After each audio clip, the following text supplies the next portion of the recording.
रहीम। अस्सलाम वालेकुम नाज़रीन, आप यूट्यूब चैनल देख रहे हैं। मैं इमरान ख़ान हूँ। इंपॉर्टेंट खबरें सबसे पहले तो इस्लामाबाद हाई कोर्ट से। अब इस्लामाबाद हाई कोर्ट की तारीफ़ सिंपल ये है कि ये हाई कोर्ट एक ऐसे चीफ़ जस्टिस के हवाले कर दिया गया जिनको लाहौर से उठा कर लाया गया 26वीं आइनी तरमीम के नतीजे में।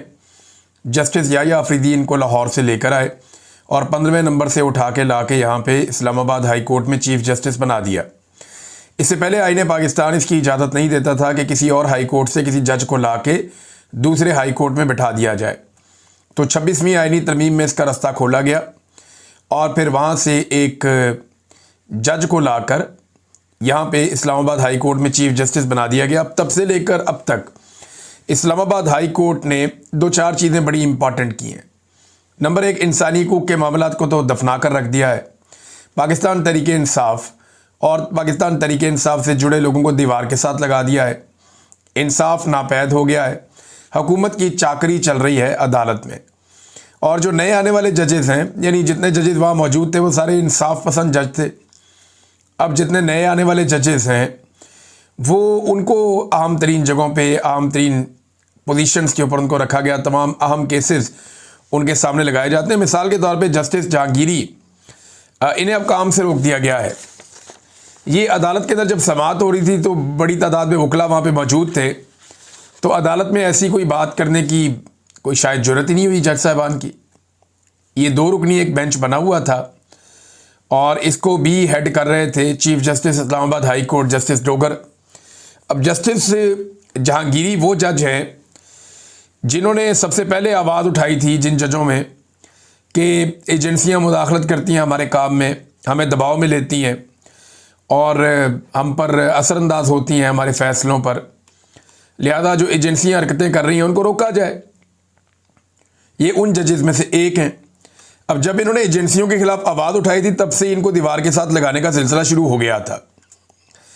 जस्टिस जहांगीरी पे एक तो इल्ज़ाम ये है या प्रॉब्लम ये है इनसे कि इन्होंने जो इंटेलिजेंस एजेंसियाँ हैं अदालती मामलात में उनकी मुदाखलत को नापसंद किया था और उसके खिलाफ आवाज़ उठाई थी। दूसरा, ये वही जज साहब हैं जो ट्रिब्यूनल थे, यानी इस्लामाबाद के जो तीनों हलके हैं वो इनके पास गए और इन्होंने रिकॉर्ड मंगवा लिया कि असली फॉर्म 45 लेकर आओ ताकि दूध का दूध और पानी का पानी हो जाए।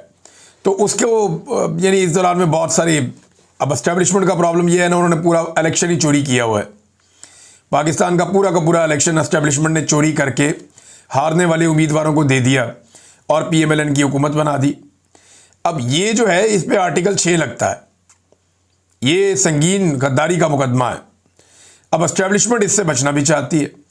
तो जस्टिस जहांगीरी जो है वो इसमें इंसाफ देने लगे थे और इस्लामाबाद की तीनों सीटों पे धांधली साबित होने लगी थी।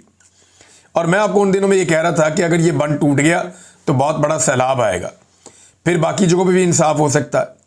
लेकिन ये रास्ता बंद करने के लिए जस्टिस जहांगीरी के ऊपर एक इल्ज़ाम लगा दिया जी कि इनकी जो डिग्री है वो जाली है।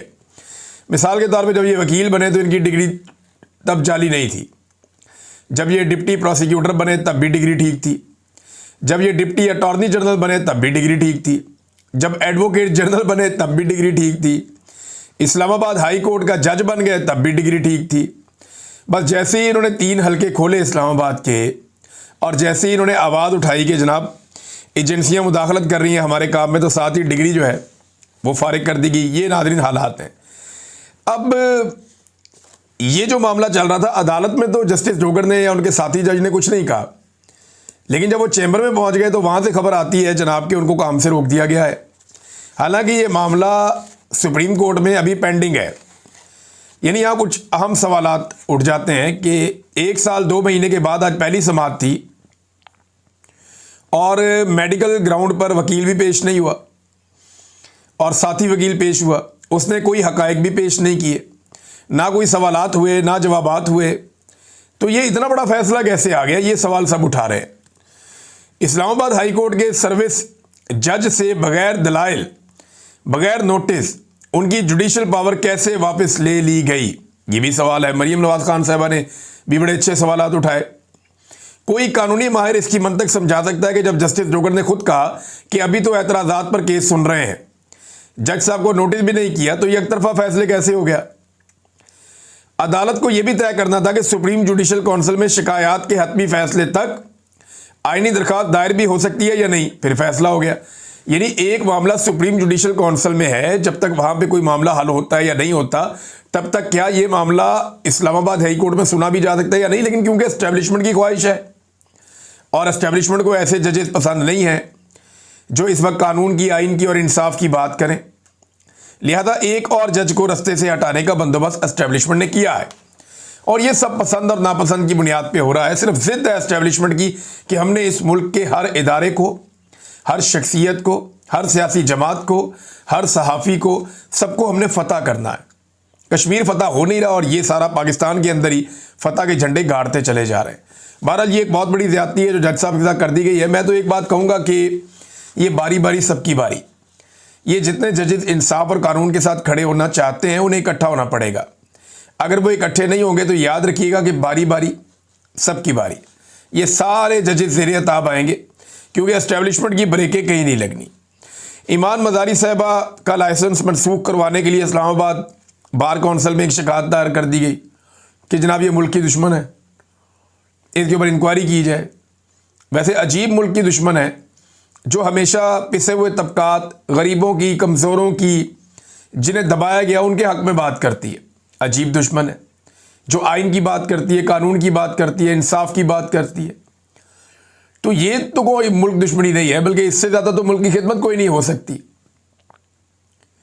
दूसरी जानिब ईमान मज़ारी साहबा ने यह किया कि जो सुप्रीम जुडिशल काउंसिल को उन्होंने एक बाकायदा मुरासला भिजवाया था, एक तफसीलात सारी भेजी थी कि उन्हें नौकरी की जगह पे या उनके काम की जगह पे उन्हें हरासमेंट का सामना करना पड़ा और उनको हरास किया जस्टिस डोगर ने। तो उसके बाद उन्होंने 2 जगह पे दरख्वास्त दी थी ना, एक तो इस्लामाबाद हाई कोर्ट में दी थी जो कमेटी है हरासमेंट की, तो वो कमेटी तब्दील कर दी जस्टिस डोगर ने।